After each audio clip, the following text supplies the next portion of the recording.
दोस्तों ये सामने आप लोग देख रहे हैं मेरा करी पत्ता का प्लांट है और आप देख रहे हैं कि ये कितना घना हो गया है और इसको मैंने इस पॉट पे लगाया हुआ है। ये मेटल का पॉट है। तो सबसे पहले आप देखिए कि इसकी खूबसूरती कितनी बड़ी बड़ी पत्तियां हैं, ये देखिए। और इसको घना कैसे किया गया है मैं आपको आज पूरा टिप्स बताऊंगा। जैसे मैंने अपने में इस करी पत्ते यानी मीठी नीम के प्लांट को खूब घना किया हुआ है, तो सारी बातों को आपको मैं शेयर करूंगा। तो आप वीडियो पर बने रहेंगे तो पूरी बातें आपको पता चल जाएंगी कि कैसे आप अपने करी पत्ता के प्लांट को खूब घना कर सकते हैं। तो दोस्तों ये देखिए मेरा ये दूसरा करी पत्ता का प्लांट है और इसमें आप देख रहे हैं फलियाँ। तो इस तरह की फलियाँ अगर प्लांट में हैं तो करी पत्ता जो है ठीक से घना नहीं हो पाता है। जैसा कि आप देख रहे हैं इस वाले प्लांट में, तो जितनी जल्दी हो सके तो इसको हटा देना चाहिए। इसको तोड़ करके इस तरह से तो इसको हटा दें। अगर इसको मिट्टी में दबा दिया जाए ना तो नया पौधा भी तैयार हो जाएगा। तो ध्यान रखें, ये जो फल होते हैं ना और फूल भी इसमें होते हैं। और पहले फूल होता है उसके बाद इसमें फल होते हैं। तो अगर इस तरह से फूल या फल हो रहे हैं ना तो पौधे की एनर्जी को काफ़ी ज़्यादा खींचते हैं, जिससे कि हमारे प्लांट की जो पत्तियां हैं, जो पत्तियां ही इसकी खूबसूरती होती हैं और उसी का उपयोग भी होता है। तो क्या होता है ना कि ज़्यादा घना नहीं हो पाता है। तो ये काम करें, इसको तो जितनी जल्दी हो सके इसको तोड़ करके हटा देना चाहिए। तो इस बात का आप ध्यान रखें। करी पत्ता को कभी भी नीचे से इस तरह से खींच करके पिंच नहीं करना चाहिए। बहुत लोग इस तरह से खींच करके पिंच करते हैं।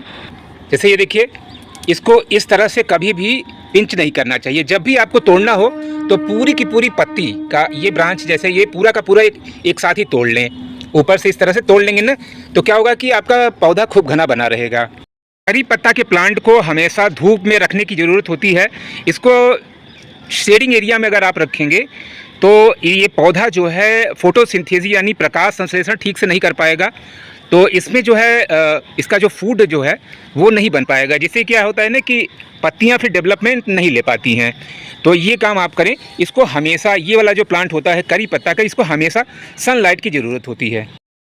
दोस्तों ध्यान रखें कि बरसात के समय में करी पत्ता में लाइम बटरफ्लाई नाम का कीड़ा ये पत्तियों को कुतर कुतर के खाता है। तो अभी तो मेरे इस प्लांट में कोई भी ऐसा कीड़ा नहीं दिखाई दे रहा है, क्योंकि मैं हमेशा इसको ऑब्जर्व में रखता हूँ, हमेशा निगरानी करता रहता हूँ।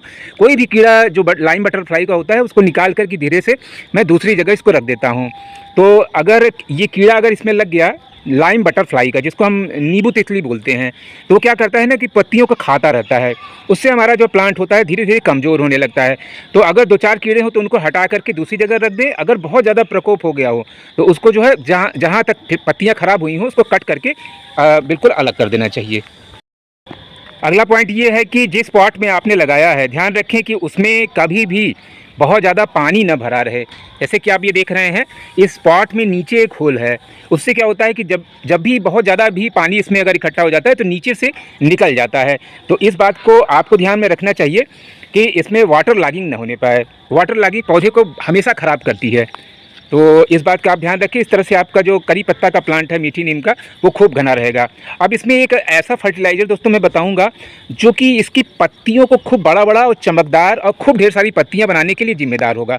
तो आप वीडियो पर बने रहें, देखते रहें वीडियो को, मैं आपको बताता हूँ। दोस्तों ये सामने आप लोग देख रहे हैं ये है यूरिया।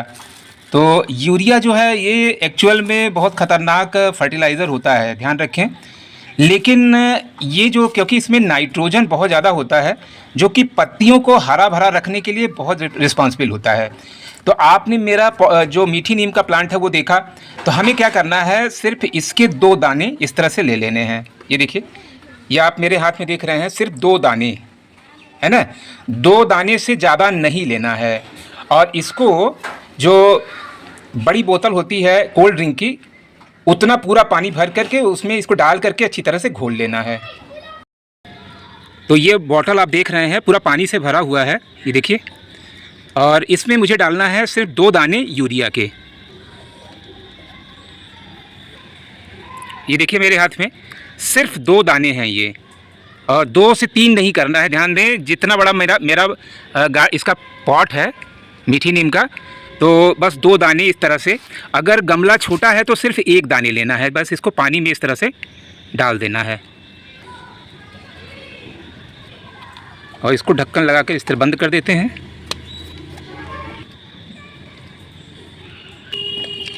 अच्छी तरह से इसको मिक्स कर देंगे और लगभग 1 घंटे के लिए इसको रख देंगे, जिससे कि अच्छी तरह से ये पूरा पानी इसमें घुल जाए। तो लगभग 1 घंटे हो गए हैं। अब इसमें इसको कैसे यूज करना है वो भी आप देख लीजिए। तो दोस्तों, जैसा कि आपने देखा, इसमें सिर्फ 2 दाने घुले हुए हैं यूरिया के। और यूरिया जो है मेनली नाइट्रोजन के लिए पौधों में डाला जाता है, और नाइट्रोजन का काम है पत्तियों को खूब डेवलप करना। जब हम वर्मी कंपोस्ट डालते हैं तो वर्मी कंपोस्ट या चाय की पत्ती, इसमें भी, और जो छाछ होता है उसमें भी नाइट्रोजन का तत्व काफ़ी ज़्यादा होता है, इसीलिए उनका प्रयोग किया जाता है। अब वो सेफ़ भी होते हैं, लेकिन सिर्फ 2 दाने आप इसमें डाल करके देखिए, 2 से 3 न करिएगा। और दोस्तों, इसको डालना कितना है वो भी देख लीजिए। जैसे आप ये देखिए, ध्यान से देखिएगा, बस हो गया, इससे ज़्यादा नहीं। तो आपने देखा कि कितना थोड़ा सा मैंने डालना है, इससे ज़्यादा नहीं डालना है। यूरिया जो है बहुत ही मतलब डेंजरस होती है। खेतों में लोग इसका अंधाधुंध यूज करते हैं, ज़मीन में तो वो बिल्कुल डाइल्यूट हो जाता है, लेकिन तभी खेत को नुकसान पहुंचाता है। पौधे में इसका इस्तेमाल आप बहुत कम करें, है ना।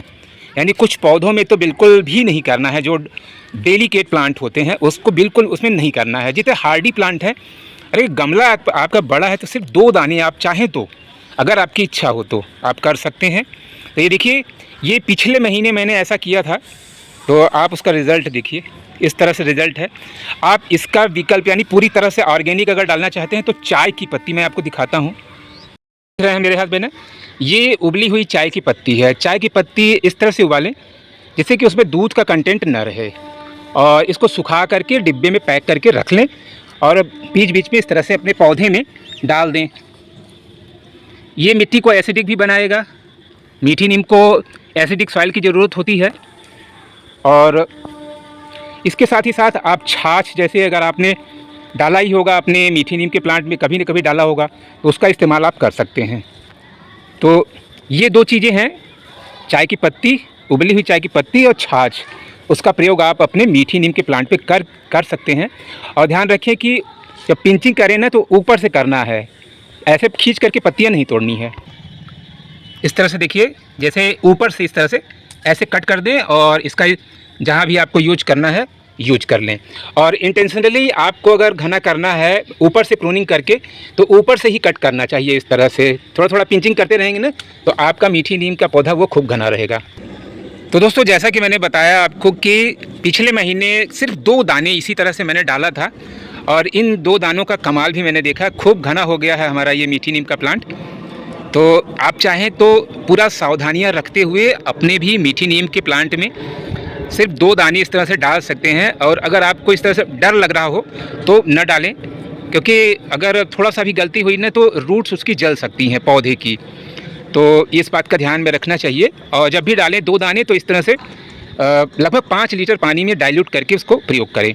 और नहीं तो चाय की पत्ती है और छाछ, इन दोनों 2 चीज़ों का आप प्रयोग करें। आपका मीठी नीम का प्लांट खूब घना और हरा भरा रहेगा, पत्तियां भी खूब बड़ी बड़ी रहेंगी। इस तरह से देखिए। तो दोस्तों, ये इन्फॉर्मेशन आपको कैसा लगा?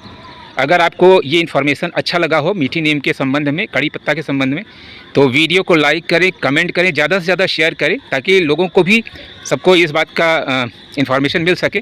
तो दोस्तों, मिलते हैं इसी तरह के और भी अच्छे वीडियोस के साथ। तब तक के लिए हैप्पी गार्डनिंग।